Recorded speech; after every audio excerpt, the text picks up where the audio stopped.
আমাদের জীবনের সবচেয়ে কাছের মানুষটাকেও কখনো কখনো সবচেয়ে দূরের মনে হয়। একটা অদ্ভুত সত্য আছে, যেটা বেশিরভাগ দম্পতি বুঝতেই পারে না। একই বিছানায় শুয়ে থেকেও দুজন মানুষ একে অপর থেকে দূরে থাকতে হয়। আপনি কি জানেন, আপনার সম্পর্কের সমস্যাটা হয়তো ভালোবাসার অভাবে হয় না, বরং আপনাদের দুজনের অনুভূতি ঠিক একই সময়ে থাকে না। আর এই ছোট্ট একটা টাইমিং মিসম্যাচ ধীরে ধীরে সবচেয়ে শক্ত সম্পর্কটাকেও দুর্বল করে দিতে পারে। আজ আপনি এমন একটা সত্য জানবেন, যেটা বুঝতে পারলে আপনার সম্পর্কটা একেবারে বদলে যেতে পারে। একটা প্রশ্ন করি, আপনি কি কখনো এমনটা অনুভব করেছেন, আপনি ঠিক তখনই আপনার সঙ্গীর কাছে আসতে চান যখন সে একটু দূরে সরে যেতে চায়? অথবা উল্টোটা, সে যখন আপনার সাথে সময় কাটাতে চায়, আপনার তখন শুধু নিজের মতো থাকতে ইচ্ছে করে? এই ছোট ছোট মুহূর্তগুলোই ধীরে ধীরে একটা বড় ভুল বোঝাবুঝির জন্ম দেয়। মানুষ ভাবে, সে আর আগের মতো আমাকে চায় না, তার সাথে আমার সম্পর্কটা কি বদলে যাচ্ছে, আমরা কি দূরে সরে যাচ্ছি? কিন্তু সত্যিটা একটু আলাদা। বেশিরভাগ সম্পর্ক ভাঙে না ভালোবাসার অভাবে, সম্পর্ক ভাঙে বোঝাপড়ার অভাবে। আর এই বোঝাপড়ার সবচেয়ে বড় জায়গাটা হলো টাইমিং। আমরা সবাই আলাদা মানুষ, আমাদের চিন্তা আলাদা, অনুভূতি আলাদা, আর সবচেয়ে গুরুত্বপূর্ণ, আমাদের শরীর আর মনের রিদমও আলাদা।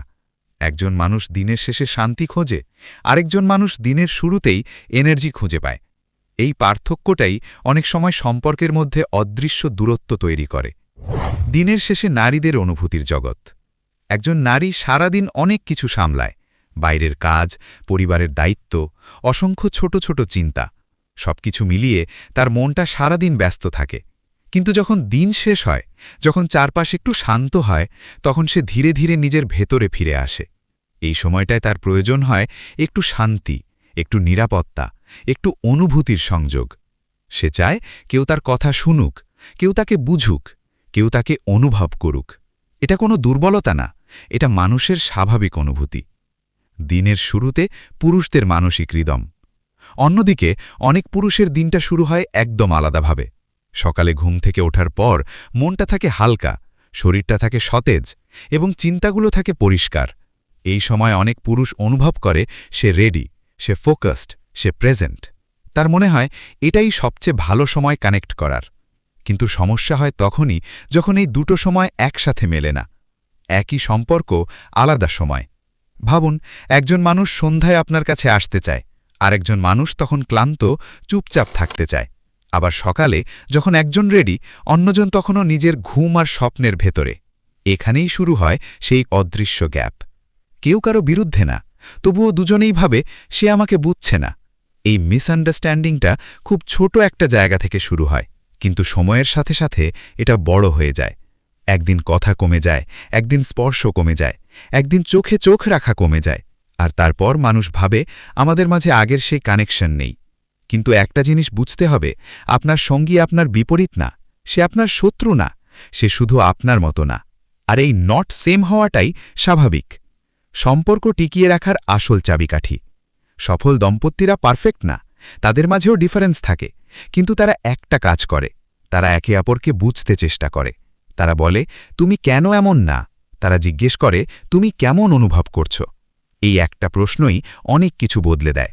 তারা সময় নেয়, তারা কথা বলে, তারা শুনতে শেখে। সবচেয়ে গুরুত্বপূর্ণ, তারা অ্যাডজাস্ট করতে শেখে। সমঝোতা মানে নিজের সবকিছু ছেড়ে দেওয়া না। সমঝোতা মানে দুজনের মাঝখানে একটা নতুন জায়গা তৈরি করা, যেখানে দুজনেই কমফোর্টেবল ফিল করে। নিজেদের সময় খুঁজে নেওয়া। কেউ সন্ধ্যায় ভালো থাকে, কেউ সকালে ভালো থাকে।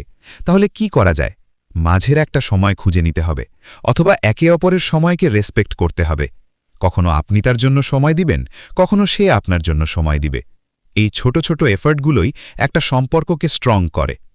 ছোট মুহূর্তের শক্তি। অনেকেই ভাবে বড় কিছু করলেই সম্পর্ক ভালো থাকে, কিন্তু সত্যিটা হলো ছোট জিনিসই সবচেয়ে বেশি ইম্পর্ট্যান্ট। একটা সিম্পল কথা, আজ তোমার দিনটা কেমন গেল? একটা ছোট জেস্চার, হাত ধরে রাখা, একটা ছোট সময় একসাথে বসে থাকা, এই জিনিসগুলোই কানেকশন তৈরি করে। আপনি কি জানেন, মানুষ সব সময় বড় ভালোবাসা খোঁজে না, মানুষ খোঁজে বুঝতে পারা, গুরুত্ব পাওয়া, অনুভব করা। যখন আপনি আপনার সঙ্গীকে ফিল করাতে পারবেন যে আমি তোমাকে বুঝি, তখন রিলেশনশিপ অটোম্যাটিক্যালি স্ট্রং হয়ে যাবে। শেষের চিন্তা, হয়তো আপনার সম্পর্কেও এমন সময় এসেছে যখন আপনি ভেবেছেন সব কিছু বদলে গেছে, কিন্তু হয়তো আসল সমস্যা ছিল না ভালোবাসা, সমস্যা ছিল টাইমিং, কমিউনিকেশন, আন্ডারস্ট্যান্ডিং। শেষে একটা প্রশ্ন রেখে যাই, আপনার রিলেশনশিপে আপনারা কি একে অপরের সময়টা বুঝতে পেরেছেন, নাকি এখনও সেই অদৃশ্য গ্যাপটা আছে? মনে রাখবেন, ভালোবাসা মানে শুধু একসাথে থাকা না, ভালোবাসা মানে একে অপরকে বোঝা, একে অপরের পাশে থাকা এবং একে অপরের সময়কে সম্মান করা। যখন আপনি এই 3টে জিনিস শিখে যাবেন, তখন রিলেশনশিপ শুধু টিকেই থাকবে না, বরং আরও গভীর, আরও সুন্দর হয়ে উঠবে। শেষে একটা কথা মনে রাখবেন, সম্পর্ক ভাঙে না একদিনে, ভাঙে ছোট ছোট না বোঝার কারণে। আপনি হয়তো ভাবছেন সে আর আগের মতো আপনাকে চায় না, কিন্তু সত্যিটা হতে পারে সে শুধু অন্য একটা সময়ে আপনাকে খুঁজছে। ভালোবাসা তখনই টিকে থাকে যখন আপনি শুধু নিজের অনুভূতি না, আপনার সঙ্গীর অনুভূতির সময়টাও বুঝতে শিখেন। হয়তো আজ থেকে আপনি একটু বেশি শুনবেন, একটু বেশি বুঝবেন আর একটু বেশি সময় দিবেন। কারণ সঠিক মানুষকে পাওয়াটা বড় কথা না, সঠিক সময়ে তাকে অনুভব করতে পারাটাই আসল। আর যদি আপনি সেটা পারেন, তাহলে একই সম্পর্ক আবার নতুন করে জীবন্ত হয়ে উঠবে।